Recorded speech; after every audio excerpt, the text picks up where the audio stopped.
నమస్తే నా తెలంగాణ ప్రజలారా, ఆంధ్రప్రదేశ్ ప్రజలారా, మీకు పాదాభివందనం.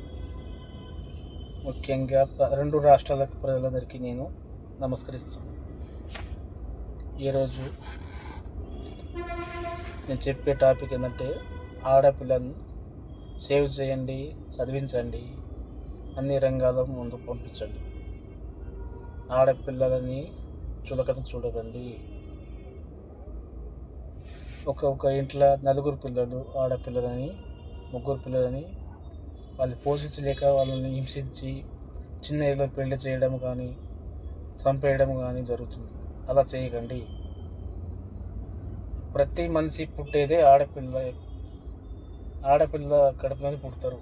భూమాత, మహాలక్ష్మి అని ఎన్ని రకాలుగా పిలుస్తారు ఆడపిల్లలు. అలాంటి ఆడపిల్లలను చిన్న ఏజ్లో ఉన్న పిల్లల్ని కూడా ఈరోజు చాలా క్రూరంగా చేస్తారు. అలాంటి కాకుండా అంటే విజ్ఞత పెంచాలి, చదువుకోవాలి. ప్రతి పిల్లల్ని చెప్పాలి విషయం.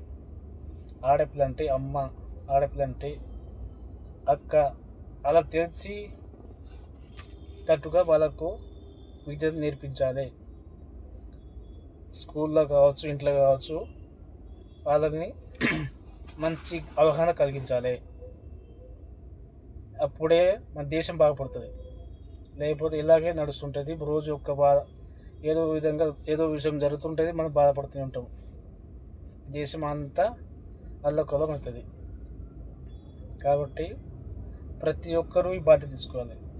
ఒక తమ్ముడుగా, ఒక అన్నగా, ఒక తండ్రిగా, ఒక అక్కగా, చెల్లెగా, అమ్మగా అందరూ బాధ్యత తీసుకొని మనం ముందు నడవాలి. అది మనం చదివించండి, జ్ఞానాన్ని పెంచండి, మంచి పొజిషన్లో ఉండే వరకు మీరు సహకరించండి. కానీ చిన్న ఏజ్లో పెళ్లి చేయడము, వాళ్ళకు ఇబ్బంది పెట్టడం చేయకండి. Thank you. Wish you wealth.